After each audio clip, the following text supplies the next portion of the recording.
கடந்த 7ஆம் தேதி 2021ஆம் ஆண்டிலே கழக ஆட்சி பொறுப்பேற்றது.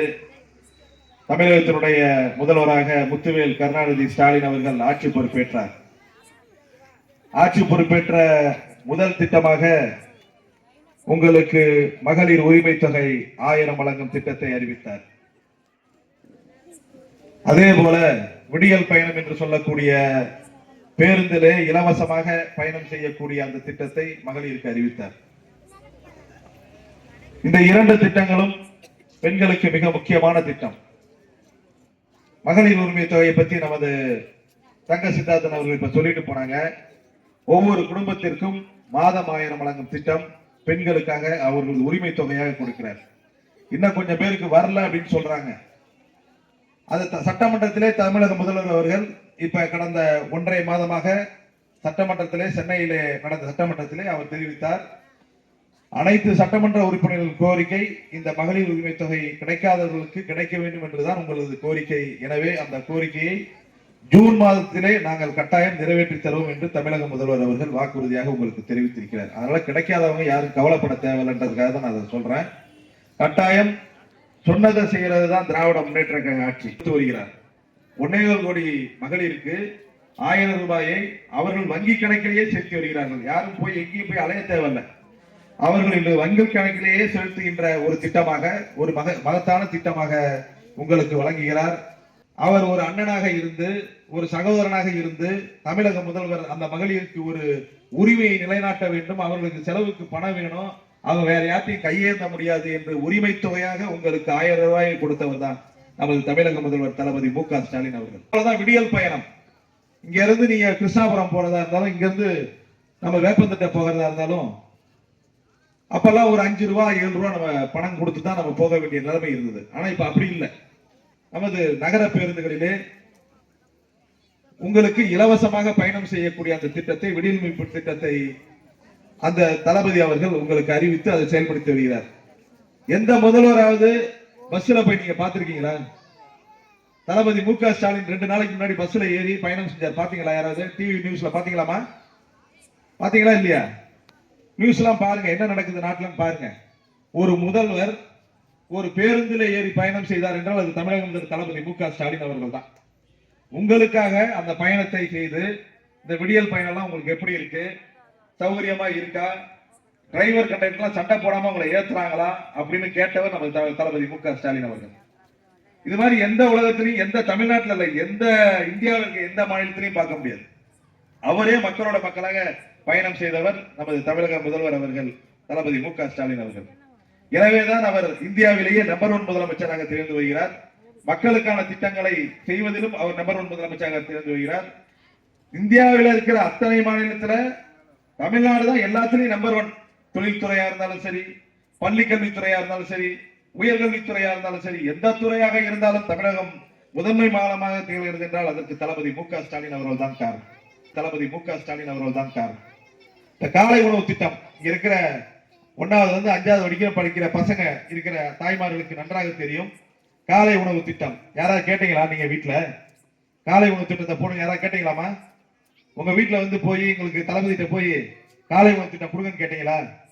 அவர் கொடுத்தார். ஏன் கொடுத்தார்? ஒரு பள்ளிக்கு சென்றார். ஆரம்ப பள்ளியில படிக்கும் மாணவனை பார்த்து, எப்பயுமே நான்லாம் போனா இப்ப சாப்பிட்டியாப்பான்னு கேட்கறது வழக்கம் சின்ன பசங்களை. அது மாதிரி அவர் கேஷுவலா கேட்டிருக்க, தம்பி சாப்பிட்டியா தம்பின்னு கேட்டவனே, அண்ணன் ஐயா சாப்பிடலைங்கயா. அந்த பையன் சொல்லிருக்கான், ஐயா சாப்பிடலைங்க, நீங்க வரையின்னு சொல்றதுனால காலையிலேயே எங்க வீட்டுல அம்மா அனுப்பி விட்டாங்க. இன்னைக்கு மட்டும்தான் அப்படியா? எப்பயுமே அப்படியா?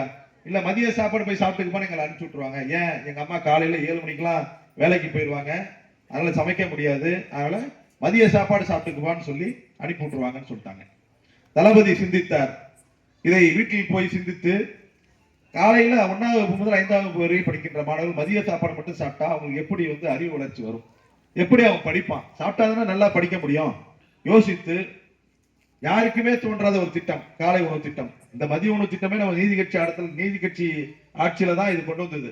திராவிட முன்னேற்ற கழகத்தின் நீட்சியாக இருக்கின்ற நீதி கட்சி தான் இந்த மதிய உணவு திட்டத்தை கொண்டு வந்தது. படிப்படியாக காமராஜர் கொண்டு வந்தார். அதை சத்துணவு திட்டம் என்று எம்ஜிஆர் கொண்டு வந்தார். கலைஞர் அதில் 2 முட்டை போட்டார், வாழைப்பழங்களை கொடுத்து சத்தான உணவாக கொடுத்தார். அது போன்ற திட்டம் மதிய உணவு திட்டம். ஆனா காலையில உணவு போடணும்னு யாருக்குமே தோணல. அந்த மகத்தான திட்டத்தை அவர் சொந்தமா முயற்சி எடுத்து செய்த திட்டம் தான் காலை உணவு திட்டம் என்ற முதலமைச்சர் காலை உணவு திட்டம்.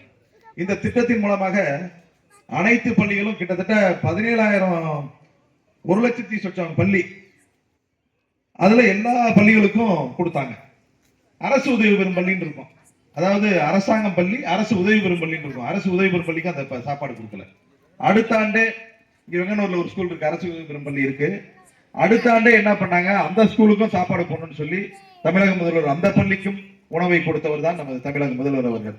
இதன் மூலமாக அறிவுத்திறன் அதிகமாக வளருவதாக ஒரு ஆய்வே சொல்லி இருக்கிறது. இதை பார்த்த கனடாவிலிருந்து வந்த அதிபர் அருமையான திட்டமா இருக்கு, இதை இப்படியாவது நம்ம நாட்டில் முயற்சி பண்ணி செய்வோம்னு அந்த நாட்டில் போட்டுட்டு இருக்காரு.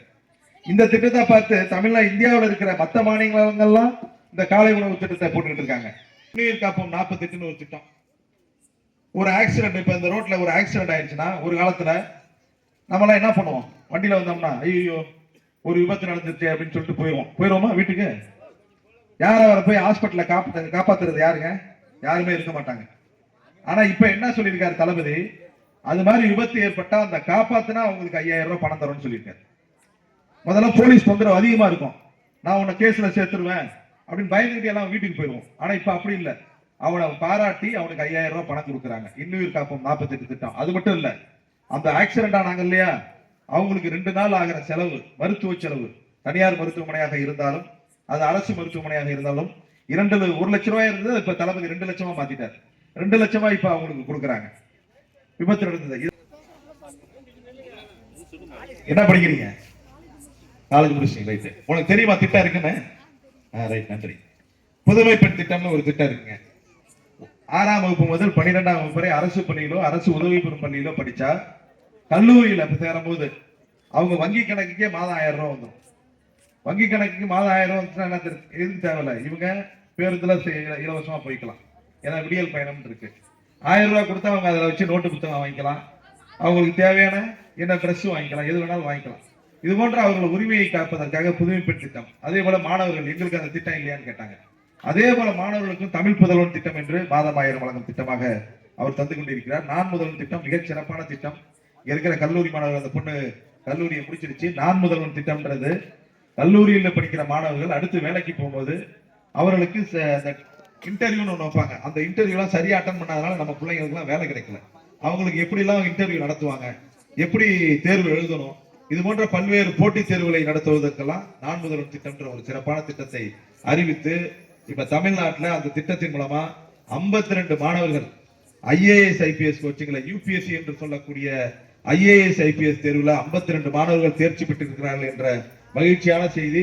அது மட்டும் இல்ல, இந்த சட்டமன்றத்தில் தமிழக முதல்வர் அவர்கள் அது மாதிரி படிக்கிற மாணவர்களுக்கு தனியாக ஒரு அகாடமி 40 கோடி ரூபாய் செலவில் தனியாக அவர்களுக்கு வகுப்பறை ஹாஸ்டல் வசதியோட 40 கோடியில ஒரு புதிய கட்டடம் கட்டி அவர்களுக்கு ஒரு இன்ஸ்டிடியூஷன் ஆரம்பிக்கிறேன்னு சொல்லி இருக்கிறாரு. எனவே இது போன்ற மகத்தான திட்டத்தை நமது தமிழக முதல்வர் அவர்கள் தந்து வருகிறார். அதே போல மகளிர் சுய உதவி குழு, இங்க நிறைய மகளிர் சுய உதவி குழுல இருப்பீங்க.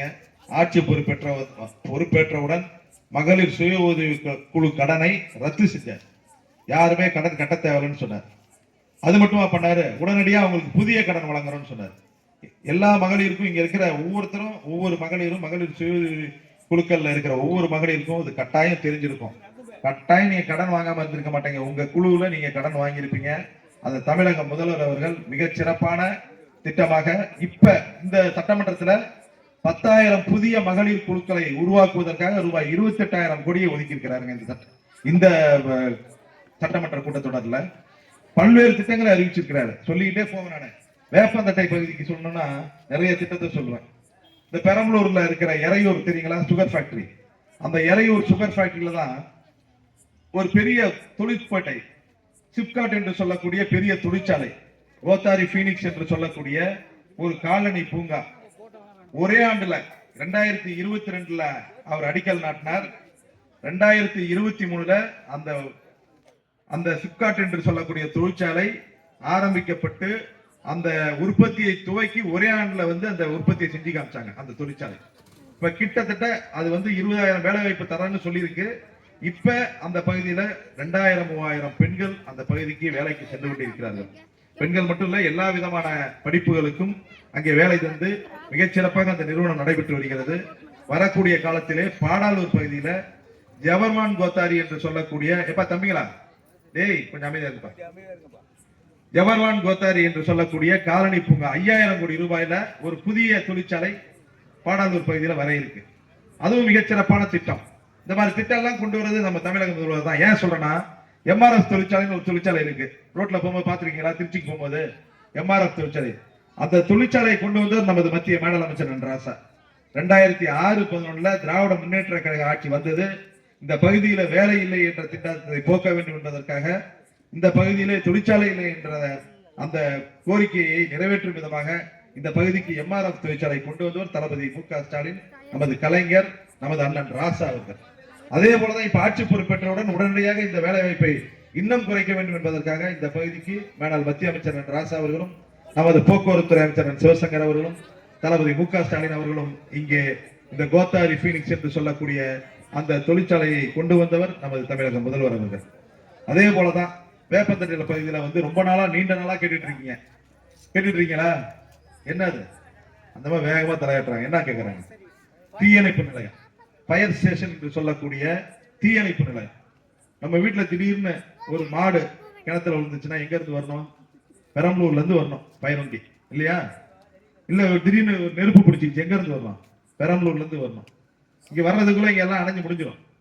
இதை போக்குவதற்காக ரொம்ப நாள் கோரிக்கை, அதாவது நான் சின்ன வயசுல இருக்கும் போதே அந்த கோரிக்கை இருக்கு.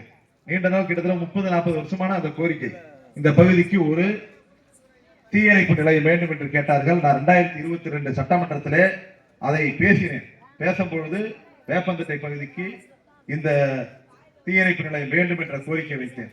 அதே போல பெரம்பலூர்ல இருக்கிற தீயணைப்பு நிலையத்துக்கு 1969 கட்டணம் மழை பெஞ்சா உழுவும், அங்க உள்ளே உட்கார முடியாது, புதிய கட்டிடம் வேண்டும் என்று கேட்டேன். தமிழக முதல்வர் அவர்கள் சென்ற ஆண்டு அந்த பெரம்பலூருக்கு தீயணைப்பு நிலையத்திற்கு ரூபாய் 3 கோடி மதிப்புல புதிய கட்டிடம் கட்டுவதற்கு அந்த கட்டடத்தை கொடுத்து இப்ப வேலை நடந்துட்டு இருக்கு.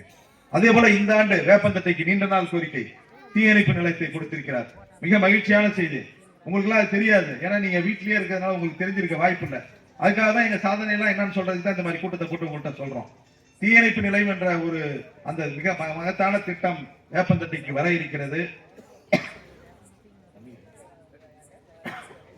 இங்க கல்லாறு ஒண்ணு போகுது பாத்தீங்களா, தெரியுதா? கிருஷ்ணாபுரத்துல ஒரு கல்லாறு, அந்த கல்லாறுல ஒரு மிகப்பெரிய அணை கட்ட போறோம், ஒரு தடுப்பணை. ஏன்னா அந்த தடுப்பணை கட்டினா இந்த பகுதியில் இருக்கிற எல்லா கிணறுமே நீர்வடி பகுதியில தண்ணி தேங்கி நின்றுச்சுன்னா நீர் நிறைய வந்து இந்த தண்ணி பிரச்சனை தீர்றதுக்கு ஒரு வாய்ப்பு இருக்கு.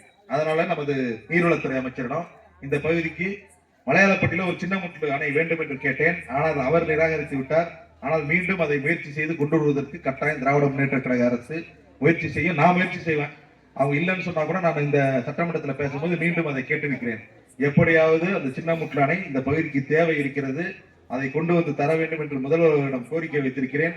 அதே போல இங்க ஒரு கல்லணை கட்டுவதற்கு 3 கோடி ரூபாய் மதிப்புல இங்க கல்லணை கட்டுறதுக்கு கொடுத்திருக்காங்க. அதே போல இந்த ஆத்தூர் சாலை, இப்ப இந்த சாலை ரொம்ப காலமா போடாம இருந்துச்சு, அதனால புதிய சாலை போட போறோம்.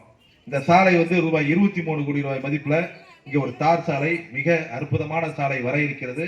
இது 4 வழி சாலையாக கேட்டிருக்கிறோம். மத்திய அரசு இதுக்கு ஒரு 1000 கோடி ஒதுக்கினா இது 4 வழி சாலையாக மாறும்.